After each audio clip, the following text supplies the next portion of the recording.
Okay guys, on to my next project. I'm working on the cruiser.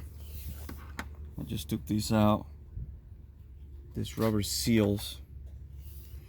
And the reason why I'm taking those rubber seals is just so I can take this plastic cover off.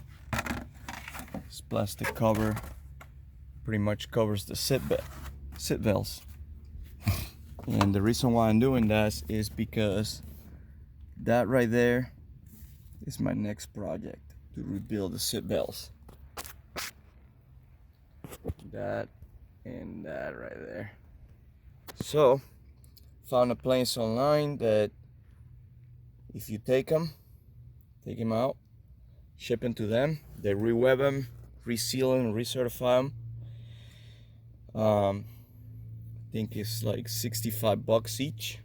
So anyway, that's my next project, because the seat belts, they don't work very well. As you can see, they don't retract. They don't retract like they used to. They just need some oil and re-webbing. And that's pretty much it. So that's my next project. I gotta take some screws out, get to it. All right, now that the carburetor project is done, car is running like a charm. This is my next project, man. Safety.